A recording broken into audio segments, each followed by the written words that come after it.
Hello, my dear viewer.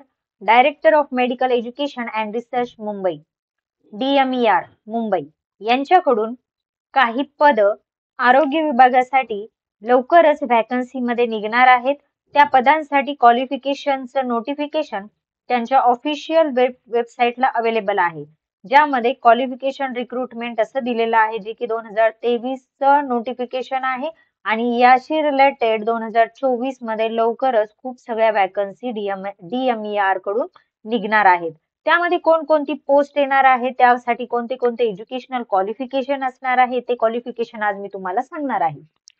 तर यामध्ये first जी post आहे ती प्रयोगशाळा सहाय्यक म्हणजे लॅबोरेटरी असिस्टंट असणार आहे आणि त्यासाठी ऍज युजल जे एज्युकेशनल क्वालिफिकेशन असतं ते bachelor of paramedical technology in laboratory और BSc in paramedical technology in laboratory.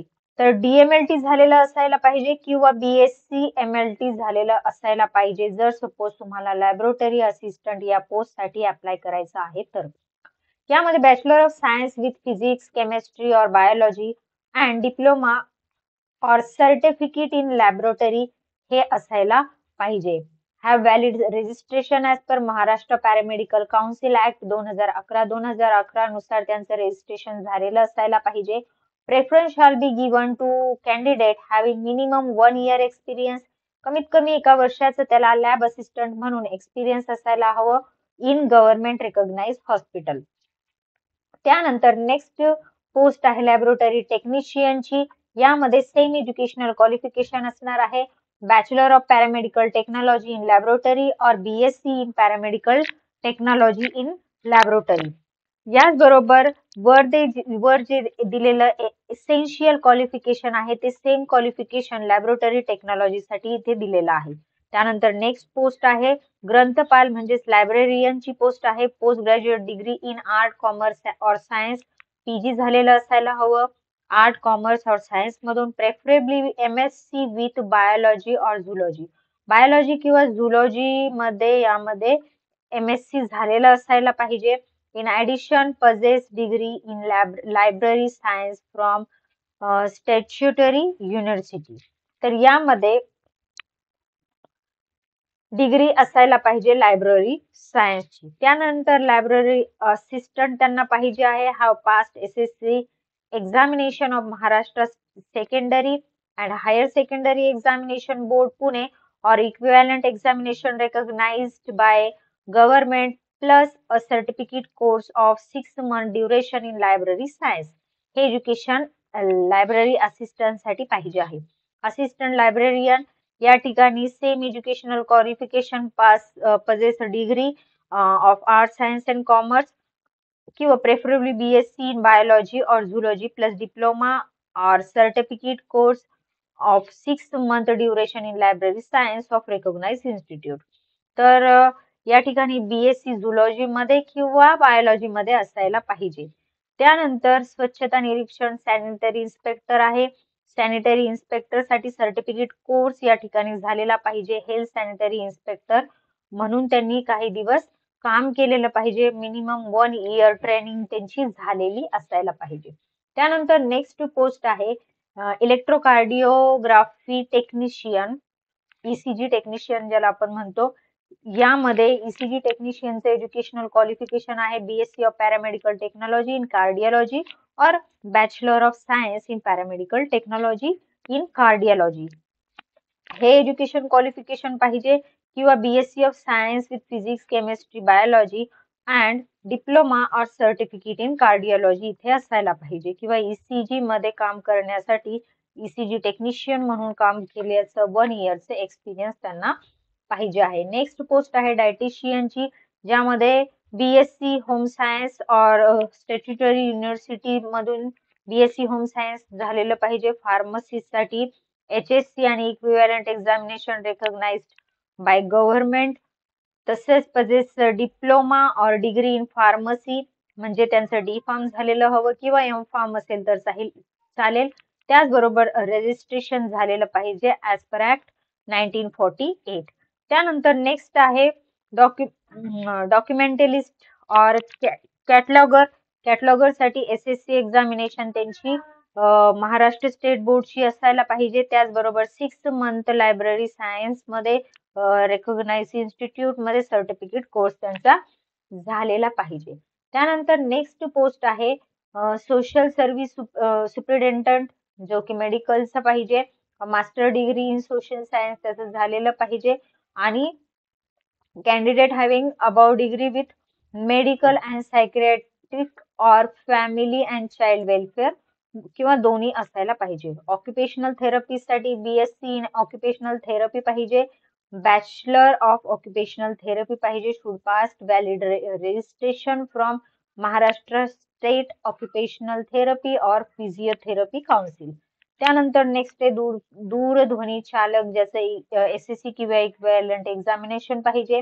त्यानंतर त्याला काही लँग्वेजेसचं नॉलेज पाहिजे. Marathi, English, Hindi with fluency in speaking, बोलण्यामध्ये फ्लुएन्सी पाहिजे. त्यानंतर महिला वॉर्डन आहे. त्यानंतर एक्सरे टेक्निशियन आहे.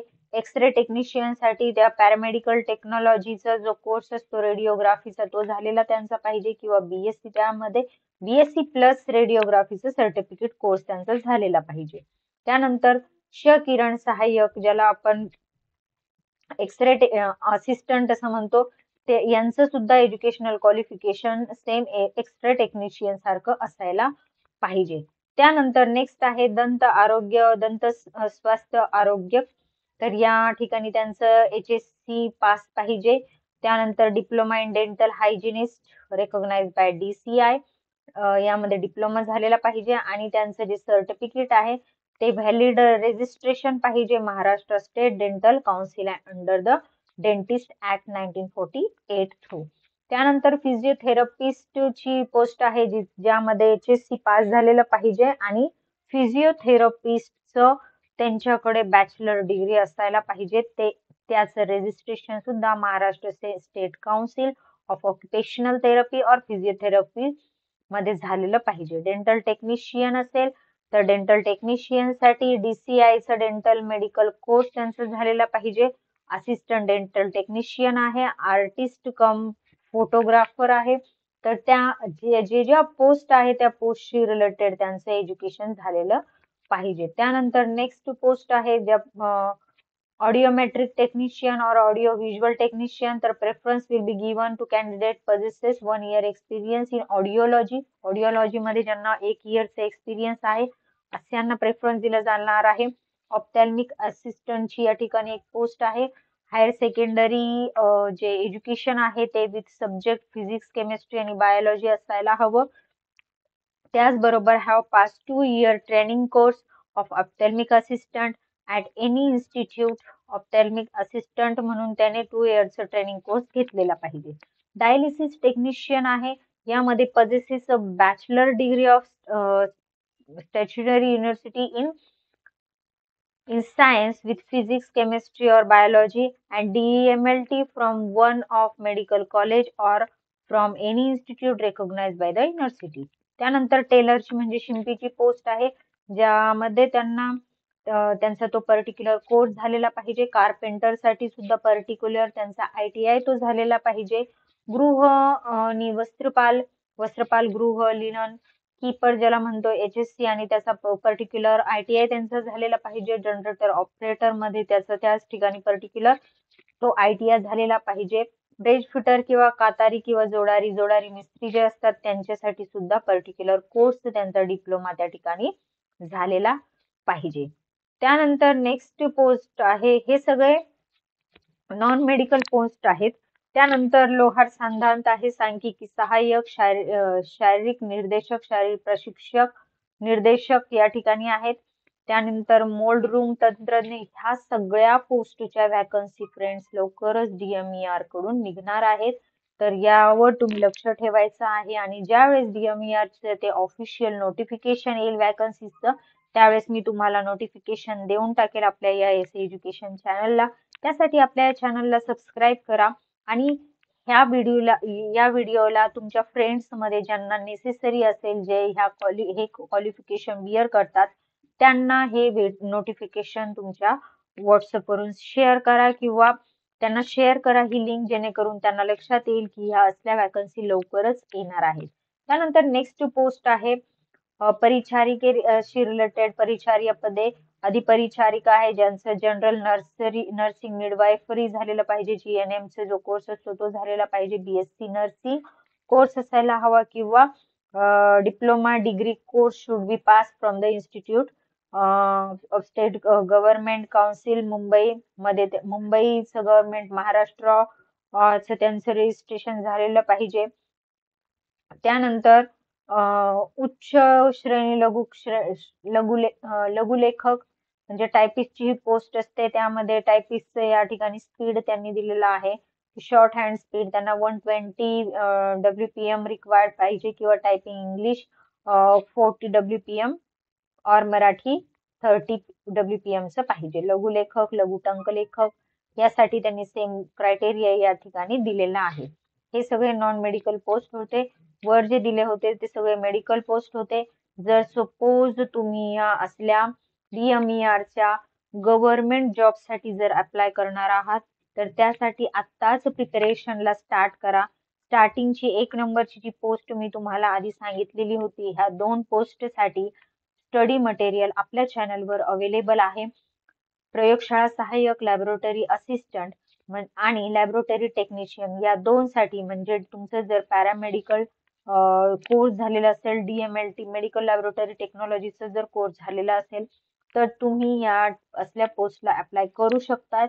आणि जर तुम्हाला या पोस्टसाठी अप्लाय करायचं असेल तर जे काही स्टडी मटेरियल पाहिजे असेल ते आपल्या चॅनलवर फ्री ऑफ कॉस्ट अवेलेबल आहे. ते व्हिडिओ तुम्ही अवश्य पहा आणि आत्ता स्टडीला स्टार्ट करा.